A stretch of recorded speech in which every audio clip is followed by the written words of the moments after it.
Welcome to Some Guy's Garage. I've got another Montezuma box here to show you guys today. So a few months ago, I got to work with Montezuma on a large Dewalt triangle toolbox. I'll show that in a minute here with this one. And they asked me if I wanted to take a look at their new Dewalt Shop Box. So this is a smaller size, carryable, portable toolbox. Still with the triangle design and a lot of similarities to the larger ones, but in a much more compact form factor. And of course I said yes. So Montezuma sent me this toolbox. I didn't pay for it, but again, like last time, they didn't put any restrictions on what I said. So this is gonna be an honest review of what I think of the new shop box. So just before I dig into this thing, I took some video when it arrived, just to show the packaging and how it came. So I'll show that now. Then we'll jump back to this and take a look at the new shop box. Check this out. The new box from Montezuma just arrived. Came UPS. Box itself's a little banged up, but we'll see how things are inside. I'll get this camera on a tripod and we'll check it out.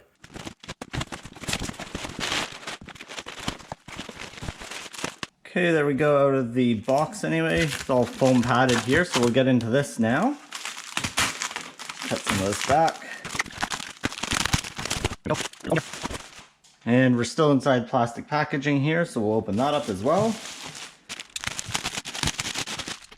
Does have a little bit of a warning, just the typical suffocation risk thing. Nice little handle on the top to use there. All right, there we go. Some fluff on it. Turn it around here. Yeah, no dings or dents or scratches on it. Looks good. So back to checking this thing out. All right, as you can see, it arrived well packaged, no dents or dings or any problems with it, which is really nice. So it's the same with the larger toolbox. Both have come very cleanly. This one, like you saw, came UPS, but nonetheless, it was a very smooth process with them. So once again, we'll take a look at all the features on this box. So starting off with size, I have measuring tape here. So this one is 15 1/4, just a little over, maybe almost 15 1/2 at the widest part here. So much smaller than the other toolbox. The other one I had was a 30 by 15. So this is a 15 by 10. So like I said, so 15 and just about a half, 15 3/8 wide. It is 13 and 8, 13 1/4, but with the handle you're getting closer to 14 inches tall. And the depth here, come around this side, is 10 inches, like I said. So 10-inch deep, 15 wide, and about 14 high overall. So much smaller footprint. Handle just on the top and latches on the front. You can just spin it around here as well, but just a plain toolbox on every other side. This is the black. They'll have some other colors like they did with the larger triangle toolboxes. I particularly like this aesthetic. And construction-wise, it's still the same durable powder-coated steel. So it has a bit of a wrinkly texture, but a nice solid steel box. Although not overly heavy. It's easy enough. It's empty right now, but easy enough to pick up. Trying to do that around the camera left-handed is a little awkward, but easy enough to pick up, so one-handed. So it's actually a portable box more so than the other one was. So then to open it up, just a couple latches at the front here, and it flips open. Rather than a gas strut in this one, it has just a bar with a kind of a latch or a detent in it that you just need to pick up to lower it back down, but locks automatically when you open it up, so that's nice and easy. And then similarly down here at the bottom, there are two latches that you can swing in like that and able to drop the front to get a little more access in there. Most of the time you might not need to do that, but is available to kind of grant a little more access to these bottom compartments here and here. So speaking of compartments, it's again divided with a bunch of different things for different tools. On the left-hand side here is obviously your place for your drill or impact driver or wrench or something like that. Slides in nicely there. I'll get this loaded up in a minute so we can see it, kind of how I've set it up, but just walking through the spots. Spaces for screwdrivers or ratchets go across here. There is a large compartment down here that you could put bits or other pliers or things like that. And interestingly enough, there's a little sneaky compartment back in here. Let me see if I can get some inside view of that here for you.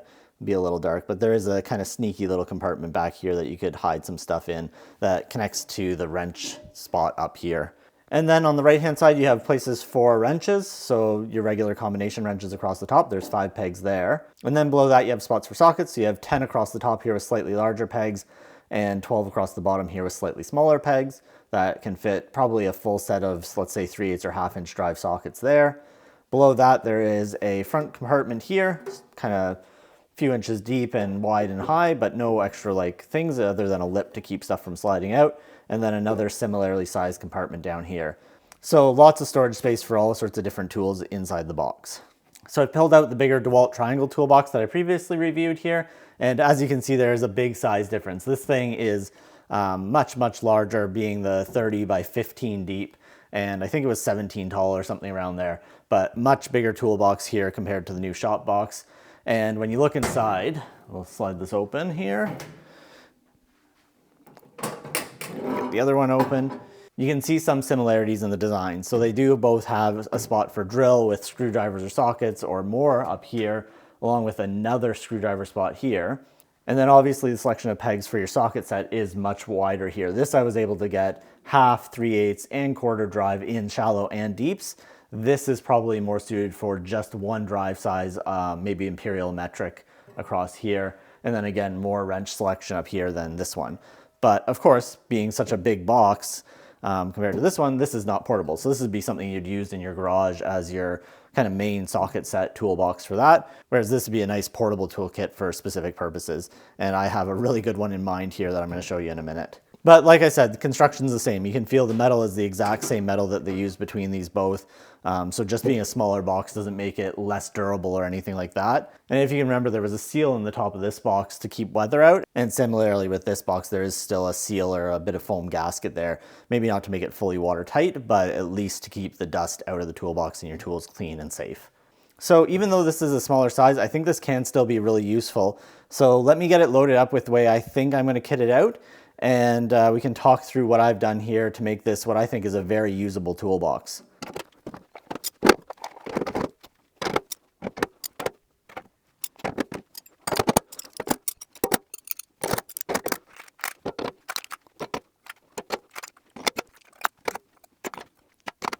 All right, all loaded up here, and if you haven't guessed already, the entire point of this one, I've set it up as an impact wrench toolbox, kind of just an all-in-one setup specifically for use with an impact wrench. So I have in the top compartment here my DCF 923, which is my favorite little 3/8 impact driver, or sorry, impact wrench. I've got a couple screwdrivers here that I threw in the back, but also a 3/8 drive ratchet, an extension, and a wobble, along with a pencil. Because sometimes being able to mark stuff and not having a pencil is kind of a pain for that. I should probably also throw in a little bit of note paper here, something like that, I guess. Could throw it in there. Below that, I have just a set of DeWalt bits here. So any of these typical DeWalt cases will fit nicely down here in the bottom. And speaking of the bottom, across here, I have one of the 4-amp chargers. This is the DCB 115, but you could fit pretty much any of the DeWalt chargers, and it's like just a perfect fit in there. And then right above that, it's a perfect fit for extra batteries. So I have a 2-amp hour and a 5-amp hour here, but you could put any kind of combination. You probably get another 2-amp hour in there. Well, let's see. Yeah, you definitely could get another 2-amp hour in there. So you could get a bunch of batteries into that location that you could use on your impact driver. Although I still do have, I said impact driver again, I mean impact wrench. But I still do have a battery on the impact wrench here, even with it in its regular spot. And then I have a full set of 3/8 inch impact sockets. So this is both metric and standard out of my one main set. And I actually had a couple of spots for some extractors too, which come in handy every now and then in a couple of common sizes I use. But nice spot to fit a full set of impact sockets. It would have been nice had they been just a little bit deeper. Unfortunately, so this is a deep socket in 10 mil. Unfortunately, this just is a little too high to clear the lip of the lid when it closes. So maybe at some point they'll do a revision to improve that, because I think this could get moved back a little bit given the space for the wrenches. But just one thing to keep in mind, that really you're only going to fit shallow sockets in here, although you could lay a few or put them in a different location, wherever that may be, to add your deep sockets if you wanted. And then finally across the back, I have a set of wrenches here. So these are just the standard combination wrenches. They slide back down here like that. I have them doubled up, so I was able to get 10 in here. You could probably almost triple them up as well, so you could get 15 on those pegs, and that would give you a good selection of wrenches that you use to hold the back of a bolt or a nut when you're driving it with an impact driver or impact wrench. It's one of those days. So that gives you a nice selection of wrenches to use to hold the backside of a nut or a bolt when you're using your impact wrench. But just like that, you have a nice perfect setup for using an impact wrench. You could use this if you had the half drive and a bunch of half drive sockets here. You could use that for something to bring just to change wheels or tires on vehicles, and have all the like odds and ends that you might need to do a job like that. And you could even do something like swapping out the screwdrivers for some pliers or something like that. They'll hang out in here just the same. So as with the other box, it kind of gives you a lot of options. Even though it has certain sections for certain things, you can kind of mix and match and customize these boxes exactly how you would use it, with a nice set of tools just to be able to grab and go and do a specific job, while still being able to access all of your different tools directly. You don't have to go digging through a big bin of tools to find the right socket or right wrench. They're just right there in front of you, easy to grab and go. So anyway, that's just my first look at the Montezuma Dewalt Shop Box. I think this is a really great size, a nice portable little box that can be set up for a specific task or job that makes it easy as a grab and go, but in a nice durable toolbox that is well laid out and easy to organize. So really nice design here from Montezuma. It's nice to see another Dewalt box set up for your impact wrench and those specific tasks, and in a really nice, durable, small size toolbox. Anyway, if you have any questions about the Montezuma Dewalt Shop Box, let me know in the comments below. If you aren't already subscribed, please consider it. And as always, thanks for watching.